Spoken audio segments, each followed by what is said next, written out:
Certo, vamos desvendar isso. Sejam todos muito bem-vindos a mais um mergulho profundo nos textos do nosso desafio Toda a Bíblia em 300 dias. Olá, pessoal! E hoje a gente tem uma pauta bem densa pela frente. Nossa, muito! A missão de hoje é fazer uma pausa que eu diria ser absolutamente estratégica. A ideia é olhar pelo retrovisor, sabe, fazer um balanço incrível desses primeiros 35 dias de leitura. Que começaram lá no dia 1º de fevereiro e chegam até o texto de hoje, né, dia 7 de março de 2026. Exato. E, sendo bem honesto, o que a gente tem na mesa não é pouca coisa. A pilha de fontes que quem está acompanhando leu cobre uma transição histórica e literária impressionante.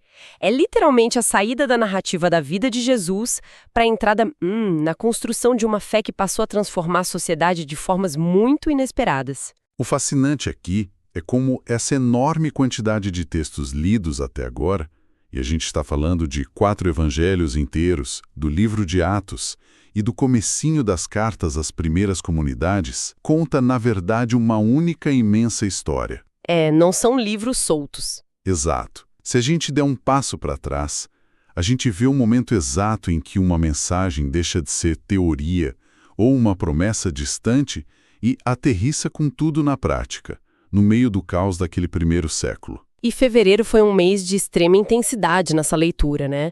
Especialmente do dia 1º ao dia 22. Uma maratona. Total. Os leitores mergulharam de cabeça em Mateus, Marcos, Lucas e João. E tem aqueles momentos marcantes que saltam aos olhos de quem lê. O nascimento de Jesus, o Sermão do Monte, as parábolas. Os milagres, a reação das multidões. Isso. Mas, a leitura exigiu cruzar as passagens desses autores simultaneamente, cada autor puxando o foco para um detalhe diferente. É como assistir a um documentário com 4 câmeras rodando ao mesmo tempo. E tudo isso constrói uma tensão que vai escalando, até chegar no clímax óbvio dessa primeira parte, que é a crucificação e logo em seguida a ressurreição. Que dominaram as leituras ali no final de fevereiro. Mas olha, vamos ser críticos aqui. A fonte relata que o líder desse movimento acabou de ser executado de forma humilhante. Historicamente, a crucificação servia para apagar nomes da história e aterrorizar seguidores. Era um instrumento de terror estatal. Pois é. Então, logicamente, o movimento deveria ter acabado ali, enterrado junto. Se conectarmos isso com um cenário maior, percebemos a genialidade da narrativa. Para qualquer soldado romano ou líder em Jerusalém, a cruz era o fim de jogo. Mas os textos argumentam o exato oposto. Eles dizem que era o começo. Precisamente. As fontes revelam que, através da execução e do túmulo vazio, Jesus estava, na verdade, revelando o coração e a intenção final de Deus. O texto prepara todo o terreno para o que viria a seguir. E convidar a nossa audiência a refletir sobre o peso desses eventos é vital.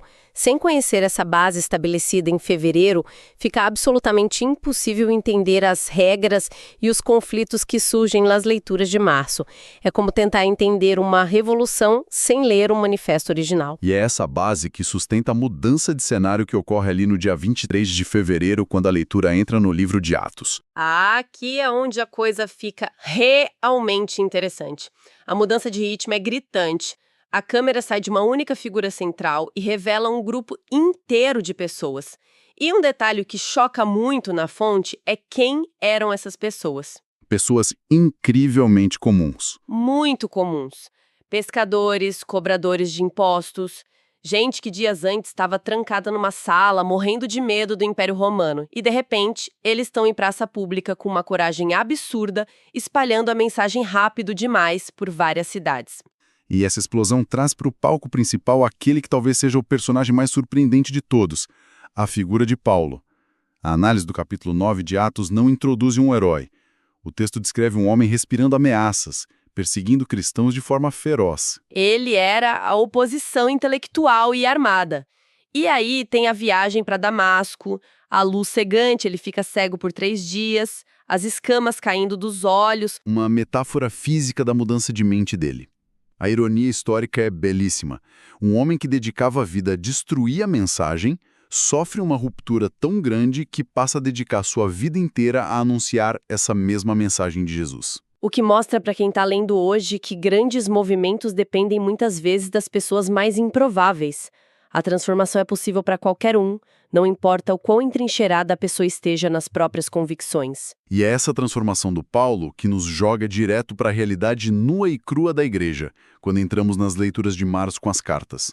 Gálatas, Tessalonicenses, Coríntios. Onde a gente vê a fé na prática e, meu Deus, que realidade zero romantizada. Nenhuma utopia ali. A igreja estava crescendo, mas enfrentava dores de crescimento severas, conflitos internos profundos, dúvidas, disputas de ego. Sem freios. Tinha gente processando membro da comunidade em tribunal romano, briga em refeição comunitária. Lidar com pessoas é difícil em qualquer época. E esse é o verdadeiro momento ahá dessas semanas de leitura. Como assim? Fica muito claro que a fé cristã, desde o seu início absoluto, nunca foi apenas uma teoria filosófica de salão. Ela precisava ser vivida na prática, no meio do choque cultural e das relações complicadas. Isso serve de alento gigante para qualquer pessoa hoje que tenta aplicar novos ideais no meio do caos do dia a dia. Uma teoria só tem valor se sobrevive à fricção do mundo real. E essas cartas são exatamente o manual prático para sobreviver a essa fricção. O que nos traz com precisão ao texto de hoje, 7 de março. Então, o que tudo isso significa? Vamos desempacotar essa leitura do dia 35. A imersão hoje foca nos primeiros 4 capítulos da Carta aos Romanos. E Romanos é diferente de Coríntios. Romanos é uma tese. Paulo destrincha um argumento muito claro nos primeiros capítulos, a condição humana. Ele descreve a decadência moral do mundo, atrai quem é religioso para concordar com ele, e aí ele vira o espelho em outro sentido. Ele iguala todo mundo. Exato. Ele conclui que todos os seres humanos, sem exceção, independente da origem, cultura ou religião prévia, estão na mesma condição de falência diante de Deus. Todos precisam da graça. A desconstrução da arrogância religiosa é completa. E isso prepara a mensagem central dessa passagem, que é o contraste entre esforço e fé. A salvação não pode ser conquistada por esforço humano ou tentando ser perfeito. Ela é recebida inteiramente pela fé. É um presente, não uma transação comercial. O que ia totalmente contra o sistema romano de favores, onde todo presente gerava uma dívida eterna. Paulo diz que essa graça não permite o pagamento em troca. E para provar que ele não estava inventando isso, ele usa no capítulo 4 o exemplo de Abraão. Puxa o patriarca para a conversa e mostra que Abraão foi aceito e justificado séculos antes de qualquer lei ou regra religiosa existir. Porque desde os tempos mais antigos, o que Deus sempre buscou foi um relacionamento baseado puramente na confiança. O registro diz que Abraão creu e foi aceito. Simples assim. É brilhante. Isso sintetiza o grande padrão de toda a jornada até aqui. Primeiro, Jesus revela o coração de Deus e essa graça. Segundo, os discípulos levam essa mensagem com coragem ao mundo. E terceiro, as cartas ensinam como viver isso no dia a dia caótico. Isso levanta uma questão importante, uma provocação para ficar na cabeça de quem está lendo. Se a base deste imenso movimento histórico é a confiança e a graça, e não a perfeição humana ou esforço, como isso deveria mudar a forma como as pessoas lidam com as próprias falhas hoje? Nossa! Como isso muda o peso das cobranças e lutas diárias na atualidade, sabendo que a fundação de tudo é a aceitação imerecida? Uma reflexão muito poderosa para a gente levar daqui para frente. E eu quero encerrar num tom de muita celebração. Quero dar os parabéns pela resiliência gigantesca de cada pessoa da nossa audiência que está acompanhando esse desafio dos 300 dias. É um marco importante. Com certeza, cada etapa está revelando uma parte maior e mais nítida dessa história incrível. Então descansem, absorvam esses insights de Romanos e continuem firmes.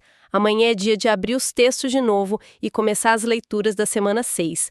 Um abraço grande e até a próxima.